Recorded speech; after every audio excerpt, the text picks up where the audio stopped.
హైదరాబాద్ లాంటి పట్టణంలో అయితే శనివారం వచ్చిందంటే రోడ్ల మీద ఎన్ని యాక్సిడెంట్లు అవుతాయో తెలియదు, ఎంతమంది ప్రాణాలు పోతాయో తెలియదు.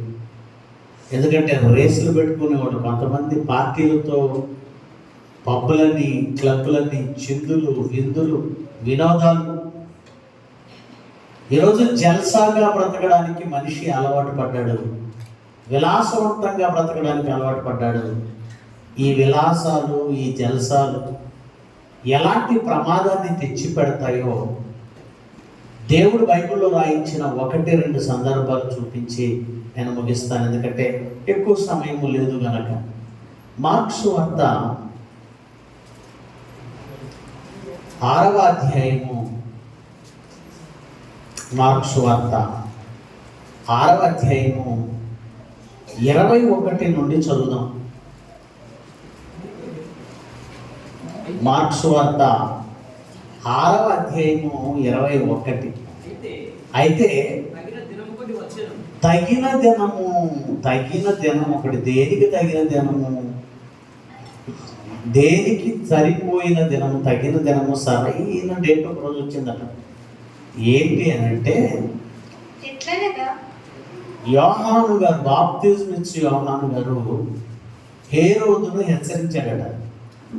నీ తమ్ముడు ఫిలిప్పు భార్యను నువ్వు ఎందుకయ్యా ఉంచుకున్నావు, తప్పు కదా అది అని హెచ్చరించాడట. ఒక నీతిమంతుడు, ఒక ప్రవక్త, ఒక సేవకుడు తప్పు చేసిన వాడిని, తప్పు చేస్తున్నావు, సరిచేసుకో, నీవు పోయే మార్గం మంచిది కాదు, చెప్పవలసిన బాధ్యత ప్రతి సేవకుడి మీద ఉంటుంది, ప్రతి ప్రవక్తకు ఉంటుంది. అది రాజు అయినా సరే, బంట అయినా సరే, సామాన్యుడైనా సరే, సామంతులైనా సరే. చెప్పాడు హేరోదుకి. హేరోదు ఆ మాటకు కోపం తెచ్చుకోలేదండి. కానీ ఎవరికి బాగా కోపం చేసిందో తెలుసా? హేరోదే గారికి, భార్యకి. సొంత భార్య కాదు, తమ్ముడి భార్య. మేము ఎలాగైనా బ్రతుకుతాము, మేము రాజులం, మేము పాలకులం, ప్రభువులం, అడగడానికి నీవెవడు దేవుని ప్రతినిధిగా అడిగాడు అనే ఒక భయం మనకు లేదు. చెరసాలలో వేయించారు. ప్రాణం తీద్దామంటే కుదరటం లేదు. ప్రజలలో అతనుకున్న ఫాలోయింగ్ వేరు, అతను ప్రవక్తగా నమ్ముతున్నారు. కాస్తంత ఎందుకోనండి కొన్ని విషయాల్లో మగవాళ్ళైనా ఆలోచిస్తారు, కానీ ఆడవాళ్ళు అసలు ఆలోచించరు. ఆయన అరెస్ట్ చేయడానికి కానీ, చంపడానికి కానీ హేరోదు రాజు ఆలోచిస్తున్నాడు. కానీ హేరోదు మాత్రం టైం కోసం ఎదురు చూస్తున్నట. తగిన దినము అంటే ఆమె తన పగ తీర్చుకోవడానికి తగిన దినం ఒకటి వచ్చిందట. ఎలా వచ్చిందంటే, హేరోదు తన జన్మదినోత్సవం. ఏంటిది ఇది? జన్మదిన ఉత్సవం. తను పుట్టినందుకు ఉత్సవం. ఏమంటే ఒక మనిషి పుట్టినందుకు ఆ మనిషి ఉత్సహించాలా, ఆనందించాలా? ఆనందించాలి, సంతోషించాలి. ఎందుకంటే దేవుడే నిన్ను ఎన్నుకున్నాడు, దేవుడే నీకు జన్మనిచ్చాడు, దేవుడే నీకు ఆకారం ఇచ్చి ఆయుష్ పోసి ఈ భూమి మీద పెట్టాడు. ఆయన నీకు పరలోకములో ఒక అవకాశం ఇవ్వటం కోసమే భూమి మీద జన్మనిచ్చాడు. భూమి మీద జన్మ వచ్చిందంటే పరలోకం వెళ్ళడానికి నీకు ఒక అవకాశం కల్పించాడని అర్థం. పరలోకానికి అవకాశం ఇచ్చే జన్మ ఇది. కానీ పరలోకాన్ని చేజార్చుకునే జన్మగా మార్చుకున్నారు మనుషులు. పరలోకం వెళ్ళడానికి అవకాశం ఉంది. ఒక ఎగ్జామ్ రాయాలి అంటే కోర్సులో జాయిన్ అవ్వాలి. కోర్సు ఏమంటారు? కోచింగ్ అంటారు. ఈ కోచింగ్ టైం ఎందుకంటే నువ్వు ఎగ్జామ్ పాస్ అవ్వడానికి. అదే కోచింగ్ టైంను పాడు చేసుకుంటే ఫెయిల్ అవ్వడానికి కూడా అదే కారణం అవుతుంది. జీవితం ఏంటంటే పరలోకానికి వెళ్ళడానికి కోచింగ్ ఇచ్చే టైం ఇది. ఆ కోచింగ్ ఇచ్చేది దేవుడు. అంటే నీకు దేవుడు ఒక ఛాన్స్ ఇచ్చాడు, నువ్వు జన్మించావు అంటే. కానీ చాలామందికి అది తెలియదండి. నాకు దేవుడు జన్మనిచ్చాడు, ఆ జన్మ దేవుడి కొరకు, జన్మ పరమార్థం ఎరిగి భూమి మీద బ్రతకాలి, ఇవేమీ తెలియదు. కానీ నేను పుట్టాను, నాకు ఇప్పుడు ఏం కావాలి? పార్టీ కావాలి, పార్టీ. ఏ పార్టీ కావాలి నాయన? ఏ పార్టీ కావాలి? ఒక ఆవిడ ఉదయాన్నే లేచి గిన్నెలు విసిరేస్తుందట. భర్తకేం అర్థం కాలేదు, రుసరుసలాడుతుంది. ఆఫీస్కి వెళ్ళాడు, టిఫిన్ బాక్స్ విసిరి కొట్టింది. అందరూ రోజు పెట్టినంత లేదు, కొద్దిగా ఉంది. సాయంత్రం వచ్చాడు, అలాగే రుసరుసలాడుతుంది. ఏమైంది? గట్టిగా నిలదీశాడు. ఏమైందంటే విషయం, ఆడి బర్త్డే విష్ చేయలేదట. ఆమె పుట్టినరోజు శుభాకాంక్షలు చెప్పలేదట. ఈమె పుట్టినరోజు శుభాకాంక్షలు చెప్పలేదని ఈ ప్లేట్లు విసిరేయటం, ఏమండి ఈ వస్తువులు పగలగొట్టేయడం. నాకు తెలియక అడుగుతాను, పుట్టడంలో జన్మించటంలో నీ గొప్పతనం ఏమైనా ఉందా? ఈ శరీరం తెచ్చుకోవడంలో నీ శ్రమ ఏమైనా ఉందా? నీ కష్టం ఏమైనా ఉందా? ఈ జన్మ రావడం కనుక నీ ప్రయాసం ఏమైనా ఉందా? మరి నిన్నెందుకు విష్ చేయాలి? జన్మదినాలు జరుపుకుంటున్న వాళ్ళందరిని ఒకసారి ఆలోచించి చెప్పమనంటే, నువ్వేం సాధించావని నువ్వు కేక్ కట్ చేసుకుంటున్నావు, నువ్వేం సాధించావని నువ్వు విలాసవంతంగా బ్రతుకుతున్నావు, నువ్వేం సాధించావని పార్టీలు, ఫంక్షన్లు, బర్త్డే ఫంక్షన్, బర్త్డే పార్టీ. మధ్యకాలంలో తెలంగాణలో అనుకుంటాను, బైక్ కొనివ్వమని అడిగాడు బర్త్డేకి కొడుకు. నాకు అంత స్తోమత లేదన్నందుకు వీడు వెళ్ళి ఏం చేసుకుని తెలుసా? సూసైడ్ చేసుకున్నాడు. ఒకడు కారు కొనివ్వమన్నాడు. ఏ కారు? ఏకంగా BMW కారు. ఏ కారు కొనాలంట? BMW car. అదే BMW నా కొనిలేని BMW కారు 40-50 లక్షల పైనే. ఎందుకు ఇలా మనిషి మారిపోయాడో తెలియదు, కానీ తను ఏం సాధించాడో తెలియదు, తను పుట్టడంలో తన గొప్పతనం ఏముందో తెలియదు, తన కష్టం ఏముందో తెలియదు, తన శ్రమ ఏముందో తెలియదు, తన తెలివితేటలు ఏమున్నాయో తెలియదు. తనేదో సాధించినట్లుగా దాన్ని సరదాగా గడపాలి, ఉల్లాసంగా గడపాలి, ఉత్సాహంగా గడపాలి. నాకు విష్ చేయండి, నా బర్త్డే పార్టీ. ఏ రోజు బర్త్డే? రాజుగారికి కూడా బర్త్డే వచ్చింది, జన్మదినం. ఈ పిచ్చి ఎప్పటి నుంచి మొదలైంది? బర్త్డే పార్టీలు ఎప్పటి నుంచి మొదలయ్యాయి? ఎప్పుడో ఉన్నాయి, మోషే కాలంలోనే ఉన్నాయి. ఫరోనే బర్త్డే జరుపుకున్నాడట. ఈ బర్త్డే పిచ్చి ఎప్పుడు ఉంది? ఫరో కాలంలోనే ఉంది. అలా తను పుట్టినందుకు ఏదో సాధించేసినట్లుగా మొత్తాన్ని తన కింద సామంతులందరినీ, రాజులందరినీ పిలిచాడట, అధిపతులందరినీ పిలిచాడట, విందు చేయించాడట, పార్టీ చేయించాడట. చదవండి. తన ప్రధానులకు, సహస్రాధిపతులకు, గలిలయ దేశ ప్రముఖులకు విందు చేయించాడు. పార్టీ, బర్త్డే కదా, పార్టీ చేయించేశాడు. అప్పుడు హేరోదియా కుమార్తె లోపలికి వచ్చి, పార్టీ అయితే బాగుంది, ఎంటర్టైన్మెంట్, భోజనం ఉండాలి, విందు ఉంది, భోజనం ఉంది, విందు ఉంది. విందుతో పాటు ఏముండాలి? విందేమో నాలుకకు టేస్ట్. మనం ఎలా కోరుకుంటామంటే శరీరంలో ప్రతి అవయవం ఎంజాయ్ చేస్తుండాలి. ఒక్క నాలుగు ఒకటి ఎంజాయ్ చేస్తుంటే కళ్ళు ఖాళీగా ఉన్నాయి. కళ్ళకు కూడా ఏముండాలి? తింటూ ఉండాలి, చూస్తూ ఉండాలి. సినిమా హాల్లో కూడా అంతే, వెళ్ళేటప్పుడే వాడు తీసుకెళ్తాం, ప్యాకెట్ అయిపోతుంది. ఇంటర్వెల్ అని ఒకటి పెడతాడు, మళ్ళా పాప్కార్న్ ప్యాకెట్ ఒకటి. చూస్తూ ఉండాలి, తింటూ ఉండాలి. నోటికి ఉండాలి ఆనందం, కంటికి ఉండాలి, అన్నీ ఒకేసారి. విందు చేసాడు, మంచి మటన్, చికెన్, బిర్యానీ, చాలా రకాలు ఉంటాయి కదండి. ఒంటెలు, ఒంటె మాంసం, గొర్రె మాంసం, ఇంకా ఏం తీసుకొచ్చాడు, జిక్కలు తెచ్చాడు, ఏం తెచ్చాడో తెలియదు. రాజు కదా, కొద్ది ఉంటుందండి, కొద్దిగా వేసుకోండి చికెన్ అంటారు, కర్రీ కొంచెం వేసుకోండి, ఎక్కువ లేదంటారు. ఫస్ట్ టైం నేను తెలంగాణకు వచ్చినప్పుడు అండి, ఆరుమూరు దగ్గర పచ్చాల నడుకోవడానికి ఒక ప్రాంతానికి వెళ్ళాను. ఆ ప్రక్కన ఏదో గ్రామానికి తీసుకెళ్ళారు, పెళ్ళంటది. భోజనం పెట్టేసి ఎంత కూరేసాడు ప్లేట్లో, బాబోయ్ ఆగు అంటే ఆగట్లేదు, ఎంత పడేసాడు. నాకు ఒక్కసారి షాక్. ఏంటి ఎంత వేసాడు? మనిషిని అనుకుంటున్నావా లేదంటే రాక్షసుడు అనుకుంటున్నావా? ఏంటి ఎంత వేసాడంటే, నా పక్కన ఉన్నటువంటి నాతో పాటు వచ్చే సేవకుడు ఇలా నన్ను ఆపి, ఇది ఇక్కడ మర్యాద. ఏంటి మర్యాద? ఇక్కడ కనీసం 1/4 కేజీ కర్రీ వేయకపోతే ఏమంటారట పెళ్లిలో? మాకు లేక తినడానికి లేక వచ్చామనుకుంటున్నావా? ఏమన్నా నిజమేనా? ఆ ప్రాంతాల వాళ్ళు చెప్పండి. అది మాకు తినడానికి లేకుండా ఏంటి ఎంత వేసేయండి కర్రీ అంటే మర్యాద అంటే ఏంటి? కనీసం పావు కేజీ తగ్గకూడదు. ఆఫ్టర్ ఆల్ తెలంగాణలోని ఈ మర్యాద ఉంటే రాజుగారి దగ్గర ఇంకెంత మర్యాద? తిన్నంత బిర్యానీ, కొండ బిర్యానీ,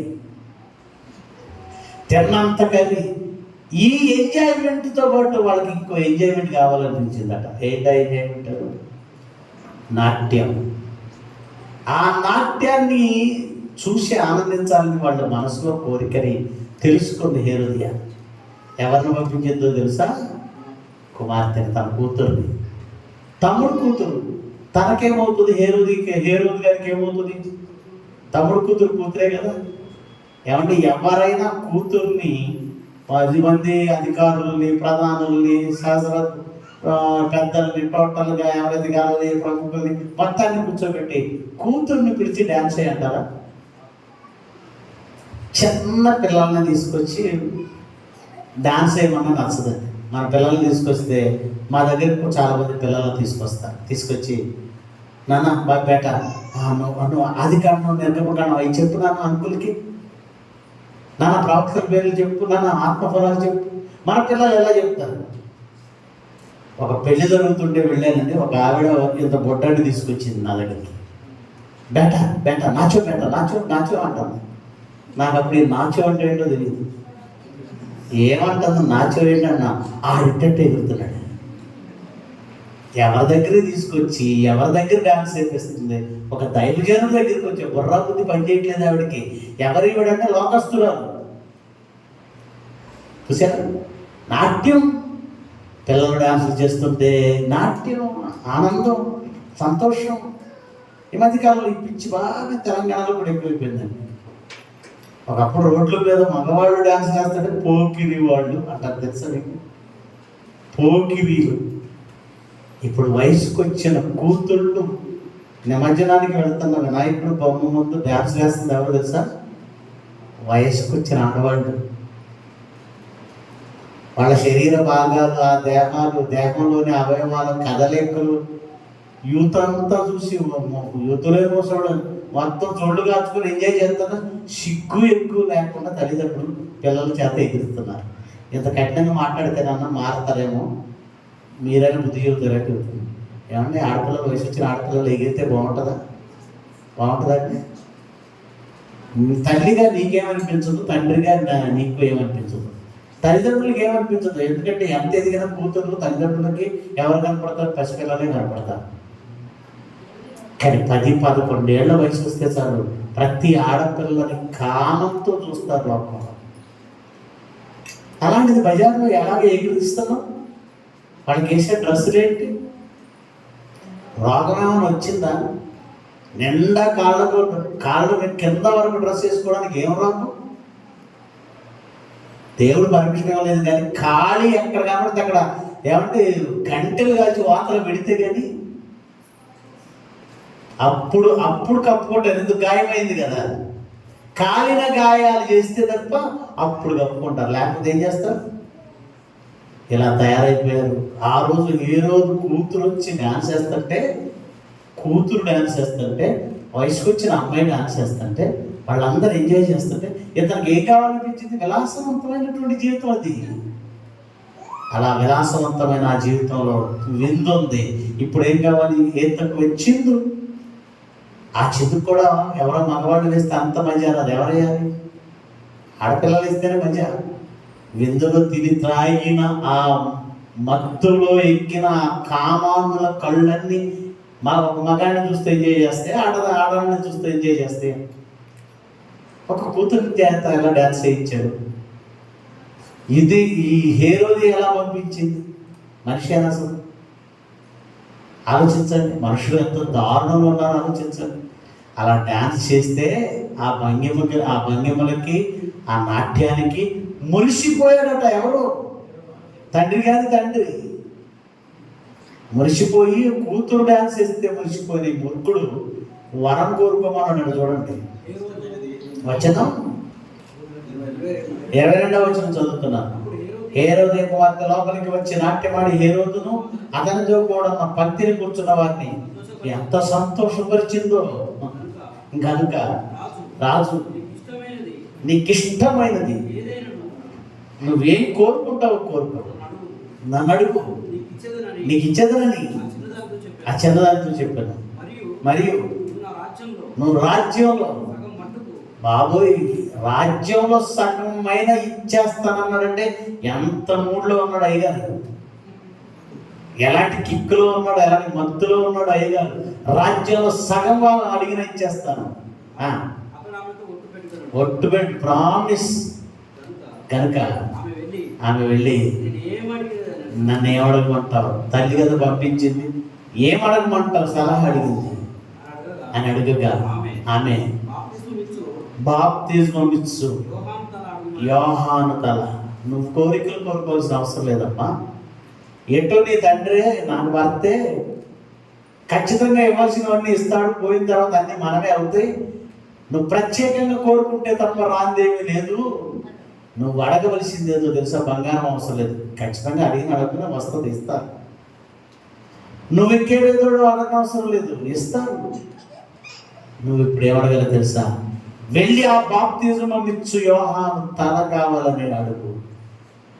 అందరి ముందు ఒట్టు పెట్టుకొని ఉన్నాడు ఈ అయ్యగారు, హేరోదు గారు.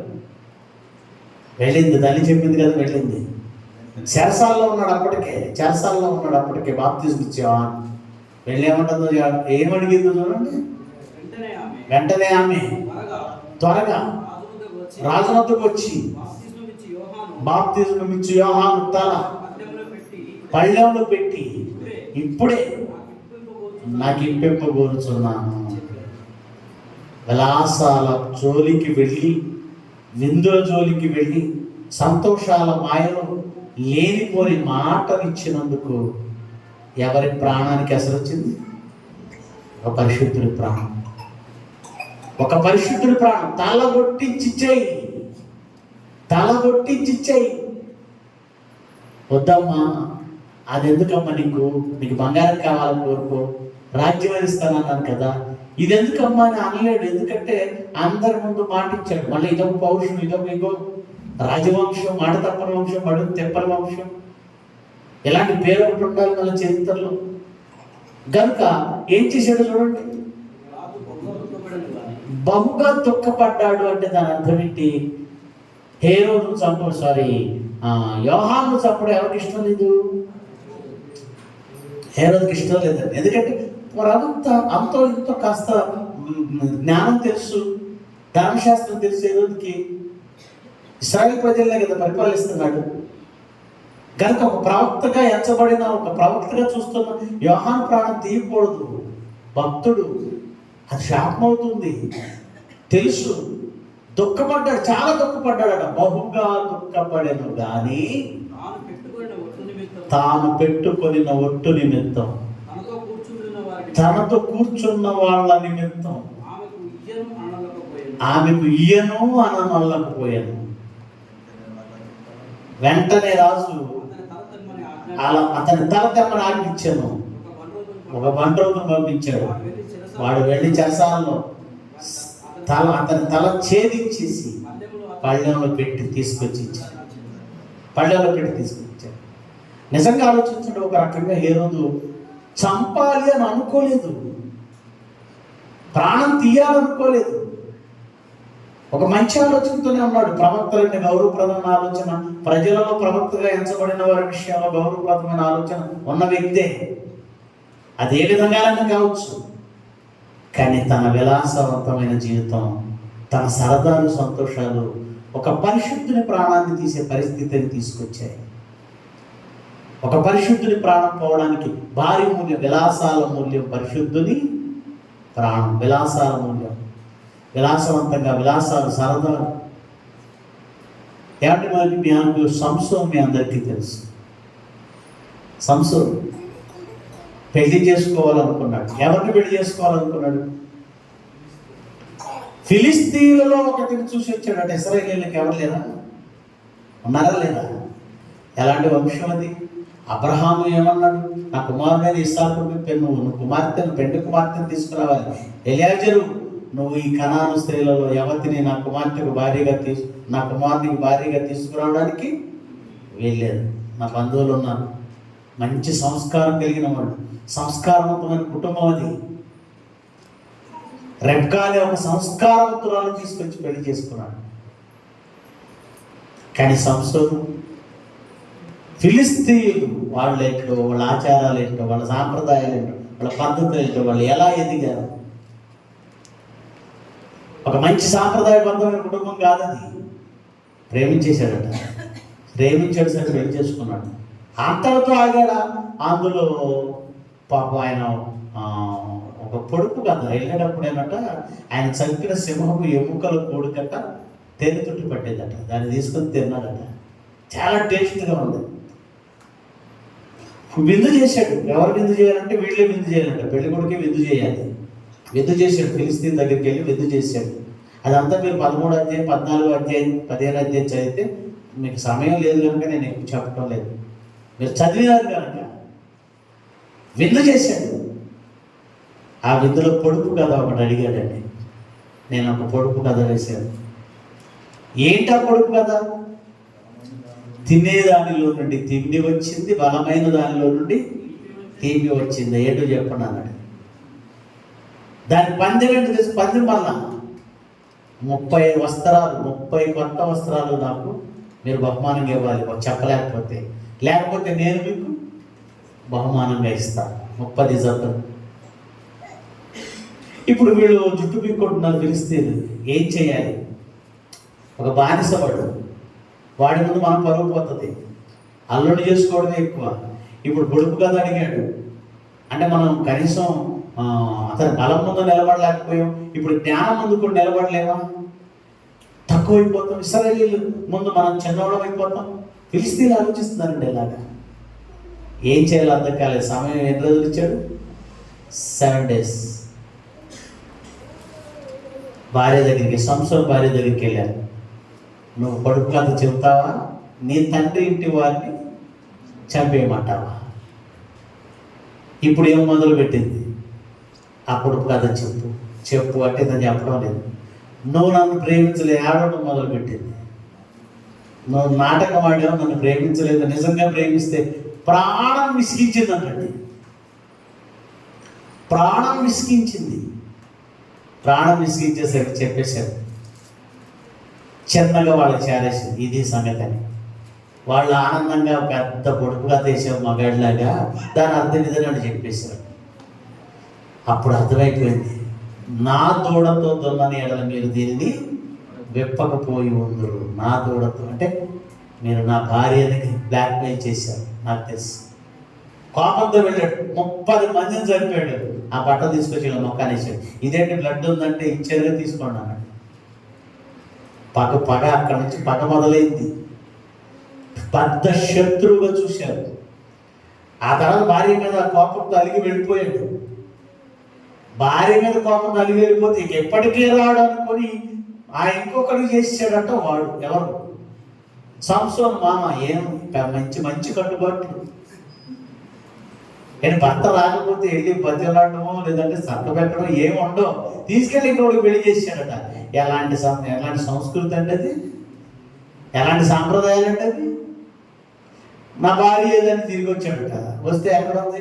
నువ్వు రావనుకొని నీ స్నేహితుడికి ఇచ్చి పెళ్లి చేసేసాను. ఆ పాపంతో ఈయనేం చేశాడు? వెళ్ళిపోయి 300 లక్కలు పట్టుకొని వాడు తోకలకి మంట కట్టి మొత్తం వాళ్ళ పొలాలన్నీ దగ్గర పెట్టేశాడు. పంట నష్టం, మనుషుల నష్టం. ఒక్కడి వలన ఫిలిస్తీన్లంతా కకావికలైపోయారు. ఒకనొక రోజు దొరికాడండి. ఎలా దొరికాడో తెలుసా? ఢిల్లీలో అనే ఒక వేశ్య దగ్గర దొరికాడు. సేమ్ అంత బలవంతుడు. ఎలాంటిది ఆయన బంధించలేదు. ఒక స్త్రీ బంధకాలు, ఉరుల వంటి వలల వంటి మనసు, ఉరుల వంటి చేతులు, వలల వంటి చేతులు, ఉరుల వంటి మనసు పట్టేసింది, బంధించేసింది. ఏ తాళ్ళు, ఏ గొలుసులు ఏవి ఆయన బంధించలేదు. ఏది బంధించింది? ఒక స్త్రీ బంధించేసింది. నీ రహస్యం ఏంటి? నీ బల రహస్యం ఏంటి? చెప్పు. ప్రాణం విసిగించింది. నా జడలన్నీ అల్లేస్తే దాన్ని మంచం తాళ్ళతో కట్టేస్తే నా బలం పోద్ది అన్నాడు. శుభ్రంగా ఆయన పడుకోబెట్టి జడలల్లింది, మంచాన్ని కట్టేసింది. ఇదిగో సంసోను ఫిలిష్తీయుల మీద పడుతున్నాడు అనగానే పటపటా తెప్పుకొని లేచాడు. కొత్త వింటి తాళ్ళతో కడితే నేనేమి చేయలేను, నా బలం పోతుందంటే కొత్త వింటి తాళ్ళు తీసుకొచ్చి కట్టేశారు. సంసోను నీ మీద ఫిలిష్తీయులు పడుతున్నారు అని కేకలు వేయగానే అగ్నికి తగిలిన నూలు ఎలాగైతే తెగిపోతుందో, అగ్ని తగిలిన నూలు అలా తెప్పుకొని లేచి వెళ్ళిపోయాడు. ఏమండి, మేకులు ఓడబెట్టుకున్నాడు, ఈ కట్లు తెంచేసుకున్నాడు. ఇంకా ప్రాణం విసిగించడం మొదలుపెట్టింది. నువ్వు నన్ను మోసం చేస్తున్నావు, నువ్వు నిజం చెప్పడం లేదు. ప్రాణం విసిగి చావబోతు నిజం చెప్పాడు. ఇదిగో నేను పెంచుకున్న వెంట్రుకలు ఉన్నాయా, ఇవి కొరగకూడదు. ద్రాక్ష వల్ల నుంచి పుట్టింది ఏది నేను తినకూడదు. నేను నాజీస్ చేయబడ్డవాడిని, నేను ఇలా ఉండాలి, నేను వ్రతం చేయబడ్డవాడిని. మద్యం సేవించిన, నా తల వెంట్రుకలు తీసిన, ద్రాక్ష వల్ల నుంచి పుట్టిన తిన్నా నా బలమంతా పోతుంది. సీక్రెట్ చెప్పేసి మద్యం ఇచ్చింది, తొడ మీద పడుకోబెట్టింది, నిద్రపుచ్చింది.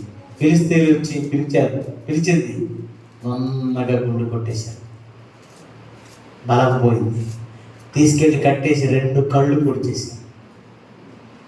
పెద్ద విందు జరుగుతుంది ఇప్పుడు. ఏంటా విందు? మన దేవత మన శత్రువుని మన చేతికి అప్పగించింది. రండి విందు చేసుకుందాం, గొప్ప విందు. ఆ విందు చేసుకుంటున్నా సరిపోతుంది కదా. ఈ లోకం ఒకడికి ఎంటర్టైన్మెంట్ గుర్తొచ్చింది. చదవండి న్యాయాధిపతుల గ్రంథం 16వ అధ్యాయమా, న్యాయాధిపతుల గ్రంథం 16వ అధ్యాయము 23వ వచనం. ఫిలిష్తీయుల సర్దారులు మన దేవత మన శత్రువైన సంసోను మన చేతికి అప్పగించేదని చెప్పుకొని తమ దేవత అయిన దాగోనుకు మహాబలి అర్పించుటకు పండుగ ఆచరించుటకు కూడుకొనని జనులు సంసోను చూచినప్పుడు, మన దేశం పాడు చేసిన వాడు, మనలో అనేకులను చంపిన వాడినైనా మన శత్రువు అని, మన శత్రువుని మన దేవత మన చేతికి అప్పగించేదని చెప్పుకోవచ్చు తమ దేవతను స్తుతించిరి. వారి హృదయం సంతోషంతో నిండి ఉండగా వారు పరిహాసం. ఇప్పుడు మాకు జబర్దస్త్ ప్రోగ్రాం కావాలి. అదే కదండి comedy show, Jabardasth, extra Jabardasth. పరిహాసం చేయుటకు జరిగేదంతా అదే, పరిహాసం. తిండి తింటున్నారు, బాగుంది, కానీ ఇప్పుడు ఏం కావాలి? మనము పరిహాసం చేయుటకు ఆ గుడ్డివాడు ఉన్నాడు కదా, పిలిపిద్దామండి. ఏం కావాలంటే ఇప్పుడు వీళ్ళకి పరిహాసం కావాలి. చూశారు, విలాసాలు, మనుషుల విలాసాలు ఎక్కడి వరకు వెళుతున్నాయంటే, జన్మదినం అని చెప్పి విలాసాల పేరు చెప్పి ఒకడు విలాసవంతమైన జీవితాన్ని జీవించడానికి అలవాటు పడినందుకు యోహాను అనే పరిశుద్ధుని ప్రాణం పోయింది. ఇక్కడ సంసోను అనే భక్తుడు విలాసవంతమైన ఫిలిష్తీయులతో కలిసి విలాసవంతమైన జీవితంలో, అది కూడా ఫంక్షన్లో పొడుగు గదులు వేయడం ఎందుకు, వాళ్ళు ఈమెను అడగడం ఎందుకు, అతను 30 మందిని చంపడం ఎందుకు, ఆ తర్వాత ఎంతో మందిని చంపడం ఎందుకు, చూశారు. ఆ తర్వాత మళ్ళా ఢిల్లీలోకి చేరడం ఎందుకు? ఇప్పుడు ఆలోచిస్తున్నారా? విలాసవంతమైన సుఖ సంతోషాలతో కూడిన ఎంజాయ్మెంట్ లైఫ్ కనుక ఎన్నో ప్రమాదాలు దాగి ఉంటాయి, గుర్తుపెట్టుకుంటాయి. అందులో పరిశుద్ధుల ప్రాణాలు, విలాసవంతమైన జీవితాలు పరిశుద్ధులకు అస్సలు పనికి రావు. చాలామంది సరదాగా పలానా చోటుకి వెళ్ళొద్దాం, ఊటీకి వెళ్ళొద్దాం, కొడైకెనాల్కి వెళ్ళొద్దాం, ఫంక్షన్లకు వెళ్ళొద్దాం, పార్టీలకు వెళ్ళొద్దాం. విలాసవంతమైన జీవితాలకు, విలాసవంతమైన చోట్లకు వెళ్ళకండి. ప్రాణాలు పణంగా పెట్టవలసి ఉంటుంది. పండగలు, పబ్బాలు, ఎంజాయ్మెంట్లు, ఫంక్షన్లు, వీటి తర్వాత మీరు న్యూస్లు చూస్తే అన్నీ ఏముంటాయి తెలుసా? చావులు ఉంటాయి. కానీ అందులో పరిశుద్ధుల ప్రాణాలు కూడా పోతాయి. పరిశుద్ధుడైన సంసోను జీవితం ఆ రోజు పోయిందని, చచ్చిపోయాడు. ఫిలిష్తీయులు చాలా మంది కూడుకొని ఉన్నారు ఆ గుడిలో. నిజంగా ఆ డెలీలా అనే ఆమెను చేరకపోయి ఉంటే విలాసవంతమైన జీవితమే కదండి. డెలీలా దగ్గర ఎందుకు చేరాడు? ఎంజాయ్ చేయాలని కదా. డెలీలా అనే వేసి దగ్గరికి ఎందుకు చేరాడు? ఎంజాయ్ చేయాలని కాదా? విలాసవంతంగా బ్రతకాలని కాదా?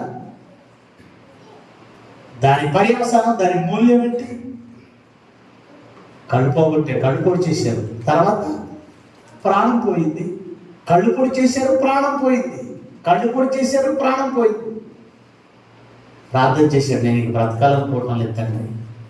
కానీ చివరిగా నా బలాన్ని తిరిగి ఒక్కసారి నాకు తిరిగిచ్చింది. ఈ గుడికి సెంటర్లో ఆధారంగా ఉన్న 2 స్తంభాలు ఏవైతే ఉన్నాయో ఆ స్తంభాలకు ఆనుకొనిచ్చి నన్ను వదిలేయండి అన్నాడు. తను పట్టుకున్న బట్రోలతో చెప్పాడు. సైనికులు వచ్చి ఆ గుడికి ఏవైతే మెయిన్ పిల్లర్స్గా 2 ఉన్నాయో ఆ 2 స్తంభాల మధ్య ఆయన విడిచిపెట్టి నాట్యం ఆడమని వాళ్ళు, గుడ్డివాడ డ్యాన్స్ చేయవా, ఇది చేయవా, అది చేయవా, వాళ్ళు పరిహసిస్తున్నప్పుడు ఇతను ప్రార్థించాడు, తండ్రి ఇంకొకసారి నీ ఆత్మను నాకు ఇచ్చి, నీ బలాన్ని నాకు ఇచ్చి ఒక్కసారి నేను పగ తీర్చుకుంటాను ఈ ఫిలిస్తీన్ల అని 2 చేతులు ఆ స్తంభాలు కానిచ్చి బలంగా ఇలా వంగినప్పుడు ఆ గుడికి ఆధారంగా ఉన్న 2 స్తంభాలు విరిగిపోవడం, ఆ గుడి పైకప్పు అంతా కూలిపోవడం, వేల మంది ఉన్నారు, లక్షల మంది ఉన్నారు తెలియదు, మొత్తం ఫిలిస్తీన్లతో పాటు ఎవరి ప్రాణం కూడా పోయింది, సంసోను ప్రాణం కూడా పోయింది. విలాసవంతమైన జీవితాలు కోరుకున్న వారి బ్రతుకులు చివరికి విషాదంగా ముగిసాయి. అది లోకంలో జరుగుతుంది, బైబిల్లో అనేక సంఘటనలు ఆధారాలుగా ఉన్నాయి. కనుక విలాసవంతమైన జీవితాలకు అలవాటు పడితే దాని మూల్యం ప్రాణం, పరిశుద్ధుల ప్రాణాలు, మీ పవిత్రమైన ప్రాణాలు. కనుక ప్రియులారా, ఎప్పుడు కూడా కష్టాల్లోనే సంతోషాన్ని వెతుక్కోండి, దేవుని కోసం బ్రతకడంలోనే ఆనందాన్ని వెతుక్కోండి. ఆనందించండి, లోకం ఆనందించినట్టు కాదు, ప్రభువునందు ఆనందించండి, సంతోషంగా ఉండండి. విలాసవంతమైన జీవితాలు జీవిస్తున్నాం లోకంలో ఉన్నటువంటి లోకాశయాన్ని బట్టి కాదు, ప్రభువుని బట్టి ఇక్కడ మీరు సంతోషంగా ఉండండి. లేదా విలాసాల మూల్యం మీ ప్రాణాలే పణంగా పెట్టాల్సి ఉంటుంది. ఓకేనా? జాగ్రత్త, ప్రార్థన చేసుకుందాం. మహిమ కలిగిన మా తండ్రి, మీ పిల్లలుగా మేము ఈ భూమి మీద ఎంత జాగ్రత్తగా ఉండవలేనో మేము తెలుసుకున్నాం. ముఖ్యంగా తెలంగాణ ప్రాంతంలో